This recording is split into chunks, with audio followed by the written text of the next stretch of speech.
জয় নিতাই গৌর হরিবল। সর্বসাধু গুরু বৈষ্ণব চরণে দণ্ডবৎ প্রণাম। গুরুবে গৌরচন্দ্রায় রাধিকায় তদালয়ে কৃষ্ণায় কৃষ্ণ ভক্তায় তৎভক্তায় নমো নমো। সকল সাধুগুরু বৈষ্ণব ভক্তিমতী মায়েরা বাবারা সকলেই আশা করি ভালো আছো। আজকে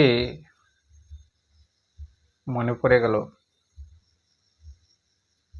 একটু রথের সম্বন্ধে একটা ভিডিও তোমাদের জন্য নিয়ে আসি। রথের দড়ি স্পর্শ করলেই তার আর পুনর্জন্ম হয় না। এই ভবসাগরে তার আর কোনো কুলেই জন্ম লাভ করতে হয় না, শাস্ত্রে বলেছে, আমি বলছি না। তাই সামনে রথ আসছে। আরো একটা জিনিস আছে, অনেকেই বলে জগন্নাথ পুরীতে দর্শন করে এলে, জগন্নাথকে দর্শন করে এলে তার নাকি আর একাদশী করতে হয় না। আসুন জগন্নাথ তত্ত্ব, জগন্নাথ কিভাবে সৃষ্টি হলো, রথ কোথা থেকে এলো, কেনই বা রথ যাত্রা শুরু হলো, এসব নানা বিশদ বিষয়ে একটু জেনে নিই। সঙ্গে থাকুন, আর ভিডিওটি ভালো লাগলে অবশ্যই সাবস্ক্রাইব করে বেল আইকন টিপে পাশে থাকুন। এই ধরনের ভিডিও, কিছু জানার কিছু অজানার ভিডিওগুলি সর্বপ্রথম পেয়ে থাকবে। জয় নিতাই গৌর হরি বল। তাহলে আসি সেই মূল লক্ষ্যে। গৌর হরি আমার যখন নীলাচলে বাস করছেন, নীলাচলে যখন বাস করছেন প্রভু,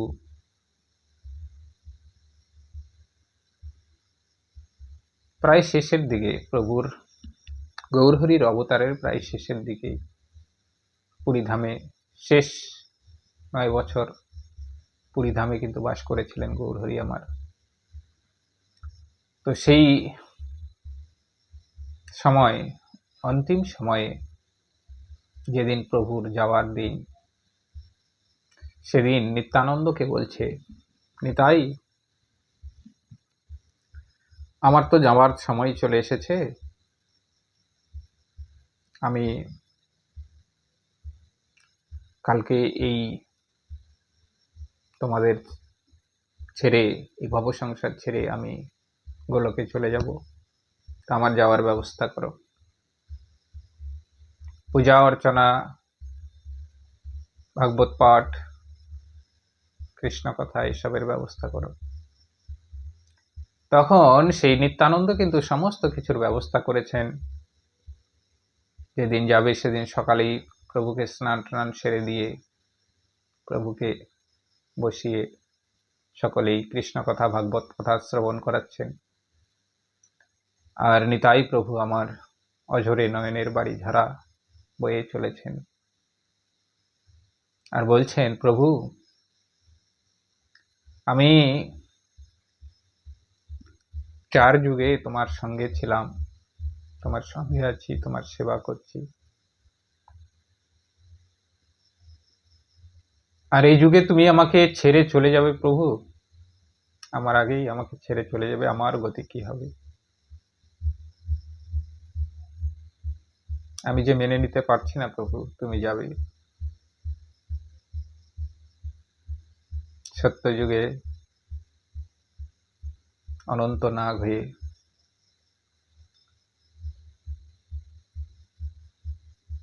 ত্রেতা যুগে লক্ষণ হয়ে, দাপরে বলরাম হয়ে, কলিতে নিতাই চাঁদ হয়ে জন্ম নিয়েছেন প্রভু আমার। তাই তখন গৌরহরি আমার ভক্তের কান্না দেখে কি গৌরহরি থাকতে পারে? গৌরহরিও কিন্তু অঝরে রাধারানীর প্রেমে কান্না করছেন, চোখের অঝরে জল পড়ে যাচ্ছে। গৌরহরি আমার নিতাইকে বলছে, নিতাই আমি যে আশা নিয়ে, যে আশা, যে আকাঙ্ক্ষা নিয়ে এই সংসারে গৌর অবতার নিয়েছিলাম, আমার মনের আশা পূর্ণ হলো না নিতাই। আমি ভেবেছিলাম রাধাকৃষ্ণ দুর্লভ প্রেম, মানুষ রাধা পেলে তবেই আমাকে পাই, রাধা পাওয়া দুর্লভ হয়ে যায়। কৃষ্ণ নামও মানুষ ঠিক মতো নিতে চায় না। তাই আমি এই কলিযুগের মানুষকে উদ্ধার করার জন্য রাধা কৃষ্ণ যুগল হয়ে গৌর হরি রূপে জন্ম নিলাম। ভেবেছিলাম অস্ত্রে নয় শস্ত্রে নয়, এই কৃষ্ণ নাম দিয়ে জগতের জীবকে, সমস্ত জীবকে উদ্ধার করব। কিন্তু কোথায়, আমি তো পারলাম না নিতাই। আমি তো পারলাম না এই জগতের মানুষকে, এই জগতের প্রাণীকে, এই জগতের পশুকুল প্রাণীকুল কাউকে তো উদ্ধার করতে পারলাম না। আমার আশাটা থেকেই গেল। তাই ভাবছি যে আমি এই দেহ রেখে জগন্নাথ রূপে অবতার নেব। সঙ্গে তুমিও থাকবে বলরাম রূপে, সুভদ্রা থাকবে। মানুষকে যখন নাম বিলিয়ে উদ্ধার করতে পারলাম না, তখন এই কলির জীবকে আমি জগন্নাথ রূপে এসে আমার প্রসাদ দিয়ে উদ্ধার করতে চাই। তখন নিতাই বলছে যে প্রভু, কেন নাম দিয়ে তুমি উদ্ধার করতে পারলে না? অনেকেই তো উদ্ধার হয়েছে তোমার নামে। গৌরহরি আমার বলছে না নিতাই না, এখানে চণ্ডাল আছে, ব্রাহ্মণ আছে, নিচ জাতি উঁচু জাতি, জাতিভেদ, সবাই সবার কাছে যায় না, সবাই সবার মুখে নাম শ্রবণ করে না। তো আমি পারছি না এইভাবে। তাই আমি জগন্নাথ রূপে এসে জগন্নাথ প্রসাদ এর এমন ব্যবস্থা করব যেখানে চারি জাতির মানুষ একই জায়গায় প্রসাদ পাবে। ব্রাহ্মণের এঠো চণ্ডালে খাবে, চণ্ডালের এঠো ব্রাহ্মণে খাবে, এখানে কোনো জাতিভেদ থাকবে না।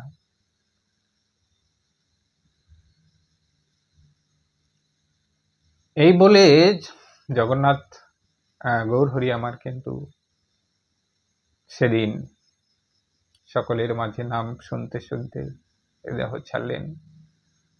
আর নিতাইকে আরো একটা কথা বলেছিল, হে নিতাই, তুমি আমার সৎ কাজ করো,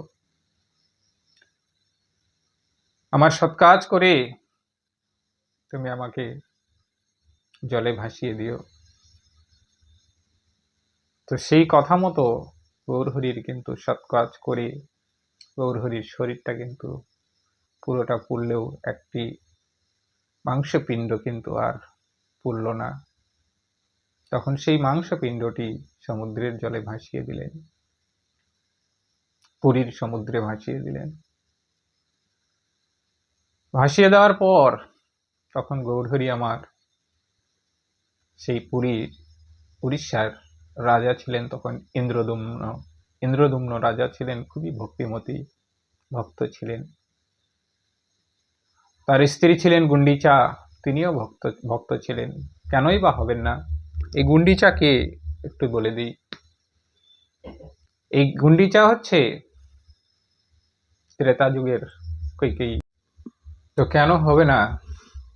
এই গুন্ডিচা ছিলেন ত্রেতা যুগের কৈকেয়ী। যখন রামচন্দ্রের বনবাস হয়, তখন রামচন্দ্র কার পুত্র ছিলেন? কৌশল্যার পুত্র ছিলেন। তাই কৌশল্যা কৈকেয়ীকে অভিশাপ দিয়েছিল যে আজকে তোমার জন্যে আমি পুত্র শোক পেলাম, তাই তোমাকেও আমি অভিশাপ করছি, তুমি 3 যুগ ভগবানকে পুত্ররূপে পাবে, কিন্তু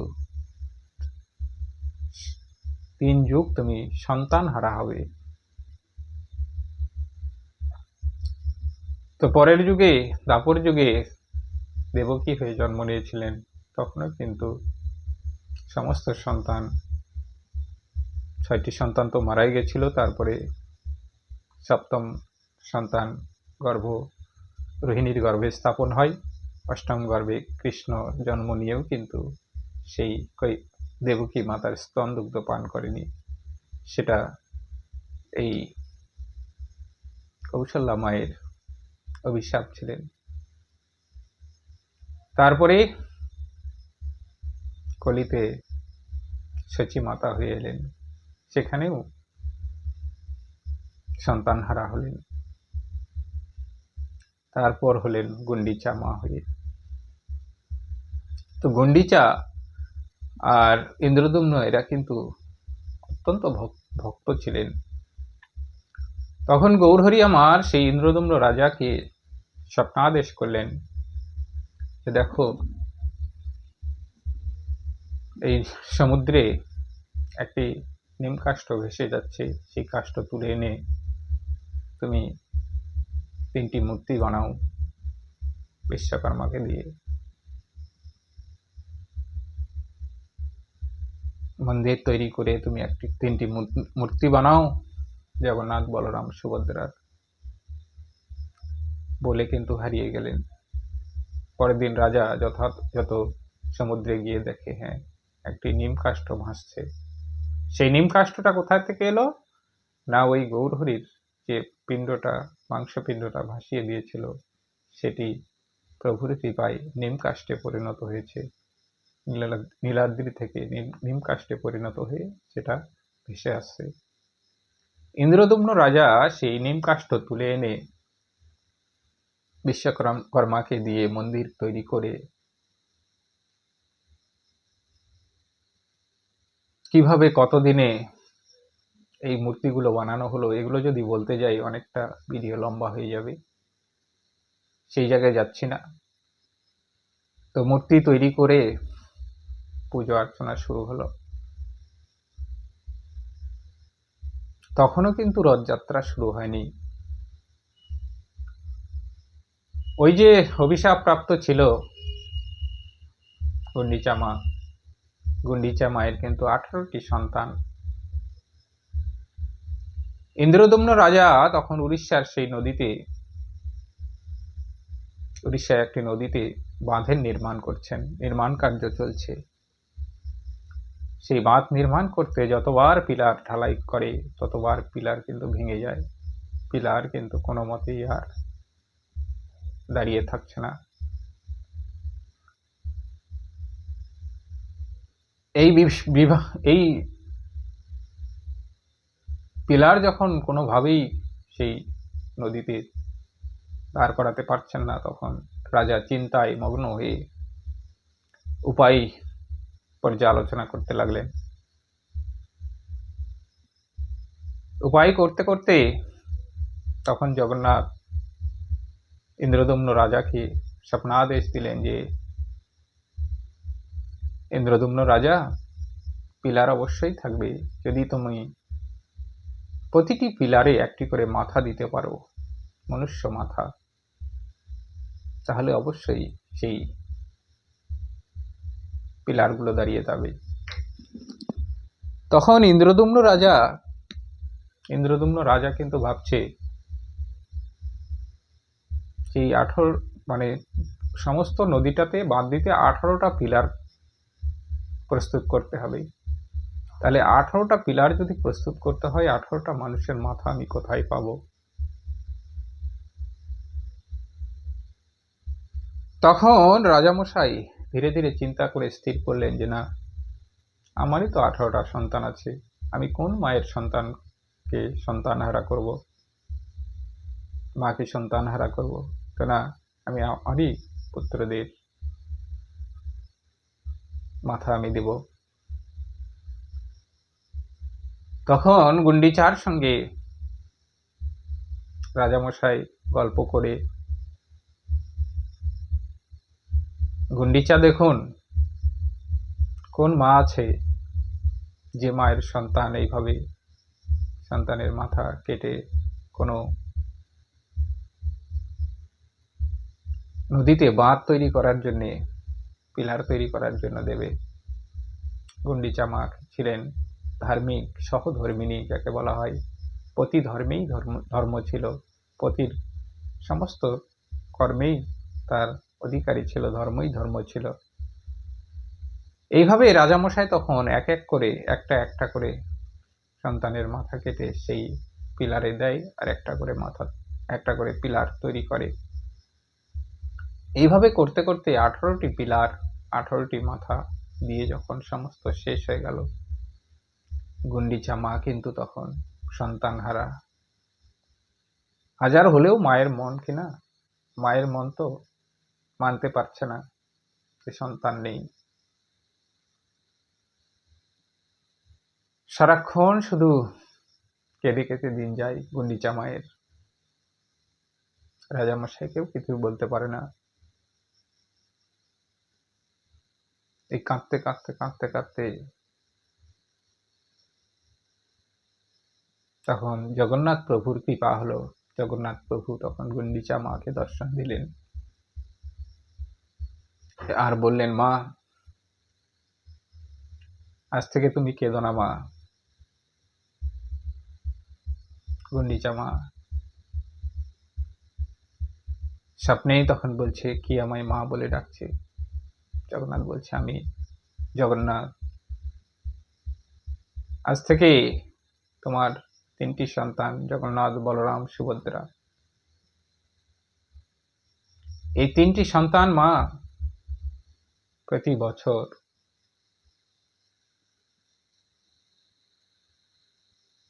তোমার বাড়িতে আসব,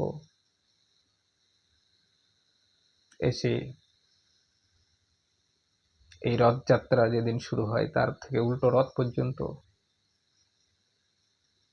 7 দিন তোমার বাড়িতে থাকব, তোমার হাতে সেবা নেব।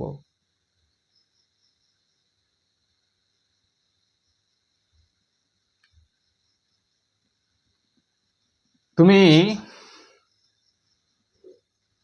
নিজের সন্তান না হলেও মাসির হয়ে আমাদের সেবা যত্ন করো। আর তোমার সন্তান সুখে, সন্তানের জন্য যে কান্না করছো, আমি আশীর্বাদ করি যে জগন্নাথ পুরীতে যে জগন্নাথ দর্শনে আসবে, সে যতক্ষণ পর্যন্ত জগন্নাথের এই 18 নালা, যেটাকে 18টা পিলার, সেটাকে 18 নালা বলা হয়, এই 18 নালা দর্শন না করলে তার জগন্নাথ দর্শন পূর্ণ হবে না। আগে 18 নালা দর্শন করে তারপরে আমাকে দর্শন করতে আসবে মা। তোমার সন্তানেরা নিশ্চয়ই বিফলে যাবে না। তোমার সন্তানেরা গোলক বৃন্দাবনে সবাই চলে গেছে, তাই এই 18 নালা দর্শন করে তারপরেই আমাকে দর্শন করবে। তো এই গুন্ডিচা মাকে আশীর্বাদ, গুন্ডিচা মাকে তার মায়ের ভালোবাসা প্রদান করার জন্যে প্রভু আমার বছর বছর এই রথযাত্রা সৃষ্টি করলেন। আর বললেন যে এই রথযাত্রার দিন যেসব ভক্ত আমার এই রথের দড়ি টেনে এই মায়ের কাছে নিয়ে আসবে, তাদেরও আমি আশীর্বাদ করি, তারা আর পূর্ণ জন্ম প্রাপ্ত হবে না। আর যেসব ভক্ত আমাকে কেঁদে কেঁদে দুটি নয়নের জলে দর্শন করতে আসবে, সেই সব ভক্তদের দর্শন আমিও করব। আর এই ভক্ত দর্শন করার জন্যই প্রভুর রথ দেখবে যেতে যেতে কিছু দূর গিয়ে আবার থেমে যায়। সমস্ত ভক্তদের প্রভু দর্শন করেন, দাঁড়িয়ে দাঁড়িয়ে দর্শন করতে করতে মা গুন্ডিচা মায়ের মন্দিরে আসেন। আর তখন থেকেই জগন্নাথ প্রভু আমার এই প্রসাদের, জগন্নাথের প্রসাদের মহিমা প্রকাশ করলেন। তবে শুধুমাত্র সেখানে কিন্তু যবন বা মুসলিমদের যাওয়া নিষেধ। বাকি যে কোনো জাতি, যে কোনো ধর্মের লোক সেখানে যেতে পারে। এমনকি এই জগন্নাথ পুরীতে যেদিন যাবে, সেদিন দৈববশত দেখা যাচ্ছে একাদশী পড়ে গেছে। যেদিন যাবে দৈববশত দেখবে সেদিন দেখো মনে হয় যেন একাদশী পড়ে গেছে, তখন কি করবে? তো জগন্নাথের প্রসাদের এমন মহিমা যে জগন্নাথের প্রসাদ একাদশী হলেও সেই পুরীতে গিয়ে কিন্তু একাদশী থেকে বেশি ফলদায়ী হচ্ছে জগন্নাথের প্রসাদ। তাই সেখানে গিয়ে সেদিন আর একাদশী করতে হয় না। এটিরও একটি জগন্নাথের লীলা আছে, তোমরা যদি শুনতে চাও অবশ্যই আমি শ্রবণ করাবো পরে কোনো ভিডিওতে। তো এটা না যে জগন্নাথপুরী আমরা ঘুরে আসলাম তো আর আমাদের একাদশী করতে হবে না। গৃহে যখন থাকবো, যতক্ষণ থাকবো, অবশ্যই একাদশী পালন করতে হবে। কিন্তু জগন্নাথ পুরীতে যেদিন গিয়ে তোমরা পুরীতে ঘুরতে যাও বা দর্শনে যাও, গিয়ে যেদিন যদি একাদশী পড়ে, সেই একাদশীর দিনে কিন্তু একাদশী করবে না, অবশ্যই জগন্নাথের প্রসাদ পাবে। কেননা জগন্নাথের প্রসাদের মহিমা একাদশী থেকে বড়। জয় নিতাই গৌর হরিবল। আজকের মতো জগন্নাথ মহিমা, রথ, সৃষ্টি কথা, 18 নালা বিবরণ সমস্ত কিছু বিশ্রাম এখানে রাখছি। আবার দেখা হবে নতুন কোনো ভিডিওতে। জয় নিতাই গৌর হরিবল। জয় জগন্নাথ।